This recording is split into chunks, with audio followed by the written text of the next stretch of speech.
पिछले महीने की बात है, लाहौर में एक रोड है फ़िरोज़पुर रोड, उस पर शदीद ट्रैफिक जाम लगा हुआ था कि इतने में एक गाड़ी वाला थोड़ा सा रॉन्ग हो के एक साथ एक छोटी सी गली थी उसमें इंटर हो गया। अब उस गाड़ी वाले के इंटर होने की देर थी कि उसके पीछे पीछे देखा देखी लोग, बहुत सारी गाड़ियाँ उसी गली के अंदर जाना शुरू हो गई। अब थोड़ी देर लगी कि उस गली के अंदर भी ट्रैफिक ब्लॉक हो गया, और उस ट्रैफिक ब्लॉक को जब थोड़ी देर गुजरी, लोगों ने पता किया तो पता ये चला कि जो पहला बंदा उस गली के अंदर मुड़ा था उसका उस गली के अंदर घर था, और बाकी जो लोग थे वो भेड़ चाल में उसके पीछे जाना शुरू हो गए। तो इसे हम कहते हैं हर्ड मेंटालिटी, कि लोग मेजॉरिटी को देख के इन्फ्लुएंस होते हैं अपनी इंडिविजुअलिस्टिक सोच को, अपनी क्रिटिकल सोच को बंद करके। इस तरह की बहुत ज़्यादा एग्जांपल्स आपको रोज़मर्रा की ज़िंदगी में भेड़ चाल की हर्ड मेंटालिटी की देखने को मिलती हैं।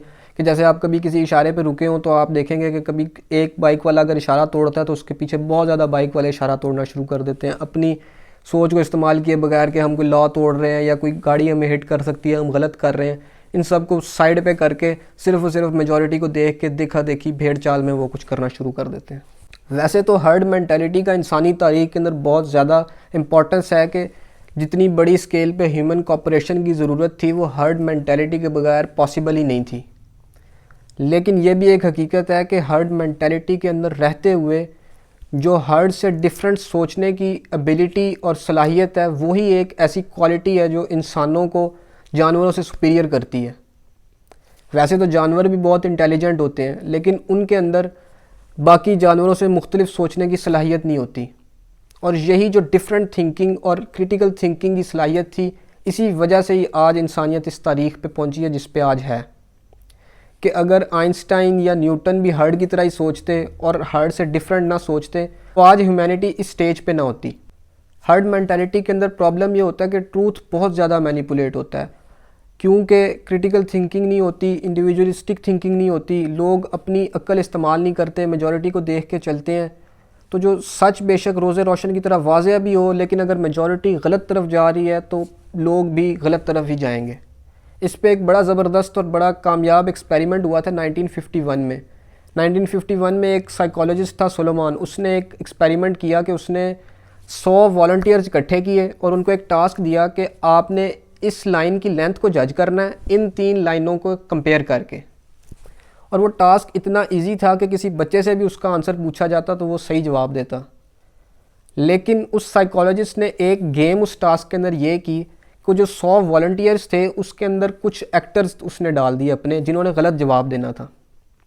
अब जब उसका रिज़ल्ट आया तो वो ये था कि 74% वॉलंटियर्स इस तरह के थे कि जिन्होंने कम से कम एक दफ़ा उसका आंसर गलत दिया, और 34% वॉलंटियर्स इस तरह के थे कि जिन्होंने हर दफ़ा ही उस टास्क का आंसर गलत दिया। अब इससे साबित क्या होता है कि जो एक्टर्स जिन्होंने गलत जवाब दिए थे उससे इन्फ्लुएंस इतना हो गए वॉलंटियर्स कि उन्होंने भी अपनी सोच इस्तेमाल नहीं की, अपनी अक्ल इस्तेमाल नहीं की, और जो मेजॉरिटी आंसर्स दे रही थी उनके पीछे उसी तरह आंसर देना शुरू कर दिया। तो ये होता है बेसिकली हर्ड मेंटालिटी के अंदर कि लोग इंडिविजुअलिस्टिक और तनकीदी सोच और इंफरादी सोच को ख़त्म करके मेजॉरिटी के पीछे भेड़ चाल की तरह चलना शुरू कर देते हैं। अब जहाँ पे इंफरादी सोच ना हो, जहाँ पे क्रिटिकल अप्रोच ना हो, वहाँ पे हर्ड मेंटालिटी के अंदर रहते हुए जो रिलीजियस लीडर्स और पॉलिटिशियंस वो आम आवाम को बहुत ज़्यादा मैनिपुलेट करते हैं, और आम आवाम सिर्फ़ और सिर्फ लैक ऑफ इंडिविजुअलिस्टिक अप्रोच और लैक ऑफ क्रिटिकल अप्रोच की वजह से मैनिपुलेट हो जाती है बहुत इजीली पॉलिटिशियंस और रिलीजियस लीडर्स की वजह से। और फिर हमारी सोसाइटी के अंदर प्रॉब्लम एक और ये है कि यहाँ पे आइडियोलॉजीज़ के बेसिस पे बहुत ज़्यादा हर्ड्स बन चुके हैं, और जो जिस हर्ड को रिप्रेजेंट करता है वो for the sake of their own hertz, वो सच और झूठ उसके लिए मैटर ही नहीं करता। उनके लिए मैटर ये करता है कि हम जिस हर्ड को रिप्रेजेंट करते हैं वो क्या कह रहा है और उसकी आइडियोलॉजी क्या है, बेशक वो जितनी मर्जी गलत हो। कि हिटलर जैसे लीडर्स के पीछे भी इतनी ज़्यादा तादाद में अवाम इसी वजह से ही थी कि हर्ड मेंटालिटी थी लोगों के अंदर, उनके लिए सच और झूठ मैटर ही नहीं कर रहा था, हक और बातिल उनके लिए मैटर ही नहीं कर रहा था, उनके लिए मैटर कर रहा था देयर ओन हर्ड, कि मेजॉरिटी जो कर रही है हमने वो करना है। देखें, कोई भी नज़रिया इस दुनिया के अंदर ऐसा है ही नहीं जो ऑल इन ऑल परफेक्ट हो हर टाइम पे हर रीजन के लिए। हर आइडियोलॉजी में, हर नज़रिए के अंदर कोई ना कोई फ्लॉज होते हैं, लेकिन प्रॉब्लम यह है कि वो जो आइडियोलॉजीज़ हैं वो हर्ड्स की शक्ल इख्तियार कर जाती हैं जब, तो फिर वहाँ पे ट्रूथ फॉल्स मैटर ही नहीं करता। इवन के रिलीजन की देख लें, आप अपने रिलीजन की देख लें कि हमारे रिलीजन की इतनी ज़्यादा इंटरप्रिटेशंस हैं और उन इंटरप्रिटेशंस की बेसिस पे इतनी ज़्यादा आइडियोलॉजीज़ बनी हुई हैं, उन आइडियोलॉजीज़ की बेसिस पे ही इतने ज़्यादा फ़िरके बने हुए हैं। अब ऐसा नहीं हो सकता कि कोई एक फ़िरका जो है वो बिल्कुल ऑल इन ऑल परफेक्ट हो, कोई ना कोई फ्लॉज किसी ना किसी फ़िरके में हैं ही सही, लेकिन वो फ़िरके इस टाइम हर्ड्स की शक्ल इख्तियार कर चुके हैं और लोगों के लिए ये मैटर ही नहीं करता कि सच क्या या झूठ क्या है। अपनी क्रिटिकल थिंकिंग या इंडिविजुअल थिंकिंग वो इस्तेमाल ही नहीं करते और सिर्फ चूँकि हम इस हर्ड से बिलोंग करते हैं तो जो इस हर्ड की आइडियोलॉजी है वो बेशक वो गलत है, सही है, हमने इसके पीछे चलना है। सेम इसी तरह ही हमारी पॉलिटिक्स के अंदर भी है कि हमारी सियासत के अंदर भी भेड़ चाल है, बहुत ज़्यादा हर्ड्स बने हुए हैं बहुत ज़्यादा आइडियोलॉजीज़ की बेसिस पे, और जो जिस हर्ड को रिप्रेजेंट करता है वो उस हर्ड के पीछे चल रहा है। उसके लिए ये मैटर ही नहीं करता कि ठीक क्या है, गलत क्या है, अवाम के हक़ में क्या है, अवाम के ख़िलाफ़ क्या है, वो सिर्फ अपने हर्ड के पीछे चल रहा है।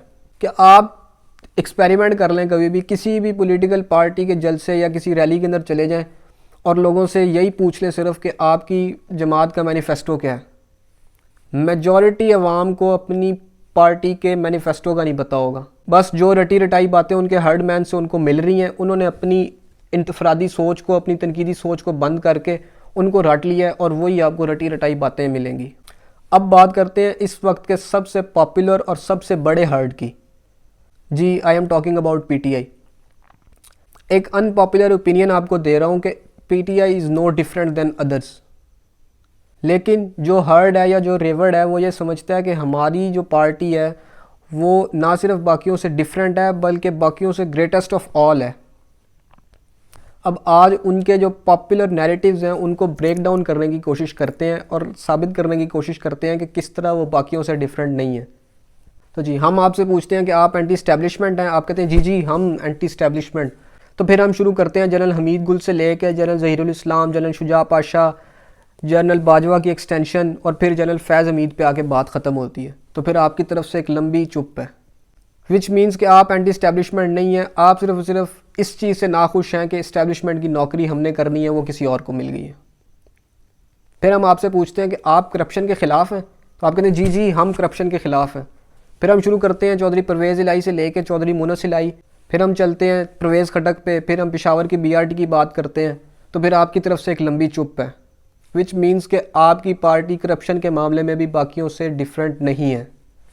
फिर हम बात करते हैं आप फ्रीडम ऑफ स्पीच के हक़ में हैं, आप कहते हैं जी जी हम फ्रीडम ऑफ स्पीच के हक़ में हैं। तो फिर हम अबसार आलम के जो फायरिंग का केस था आपके दौरे हुकूमत में उससे शुरू करते हैं, फिर मतीउल्लाह जान का जो अबडक्शन हुई आपके दौरे हुकूमत में उस पर आते हैं, फिर वहाँ से असदुल्ला तूर को जो आपके दौरे हुकूमत के अंदर उसके घर के अंदर घुस के मारा गया उस पर बात करते हैं, फिर रिजवान राजी पे आके बात ख़त्म होती है। तो फिर आपकी तरफ से एक लंबी चुप है, विच मीन्स कि आप फ्रीडम ऑफ स्पीच के मामले में भी बाकियों से बिल्कुल मुख्तलिफ नहीं है। फिर हम आपसे पूछते हैं कि आप ह्यूमन राइट्स के हक़ में हैं, आप कहते हैं जी जी हमसे ज़्यादा ह्यूमन राइट्स के हक़ में कौन है। फिर हम बात करते हैं आपके दौरे हुकूमत में जो पीटीएम पे क्रैकडाउन हुआ, वहाँ से फिर हम चलते हैं जो पीटीएम लीडर था अरमान लोधी, आपके दौरे हुकूमत में उसको पुलिस कस्टडी के अंदर मार दिया गया। फिर हम बात करते हैं आरिफ वज़ीर की जिसको अननोन्स ने आपके दौरे हुकूमत के अंदर कत्ल कर दिया। फिर हम बात करते हैं हज़ारा किलिंग्स पे, जिस पे आपने ये कह के जाने से इनकार कर दिया था कि मैं इन लोगों से ब्लैकमेल नहीं होऊंगा, कि जो सिर्फ और सिर्फ अपना राइट टू प्रोटेस्ट जो है वो प्रैक्टिस कर रहे थे। तो आपकी तरफ से एक लंबी चुप है, विच मीन्स कि आप ह्यूमन राइट्स पे भी बाकियों से बिल्कुल मुख्तलिफ नहीं हैं। फिर इकॉनमी पे वैसे तो बात करने की ज़रूरत नहीं है, लेकिन for the sake of argument कि हम IMF के प्रोग्राम की बात करते हैं, फिर वहाँ से हम IMF के प्रोग्राम में रहते हुए जब आपने according to commitment petrol 50 rupees महंगा करना था, आपने 10 रुपये कम कर दिया। फिर वहाँ से हम चलते हैं आपके दौरे हुकूमत में जो रिकॉर्ड कर्जे लिए गए, तो फिर आपकी तरफ से एक लंबी चुप है। तो ये जो आपके पॉपुलर नैरेटिव्स हैं जिन पे आपकी पूरी आइडियोलॉजी बेस कर रही है, इसके अकॉर्डिंग तो आप इनमें से किसी चीज़ पे भी पूरा नहीं उतरते और बाकियों से बिल्कुल भी मुख्तलिफ नहीं है। बाकी तो चलो आपने कहा for the sake of argument हमने मान लिया कि वो चोर थे, वो डाकू थे, ब्ला ब्ला ब्ला, आप तो फरिश्ते थे, फिर आप क्यों नहीं इन चीज़ों पे अमल कर सके।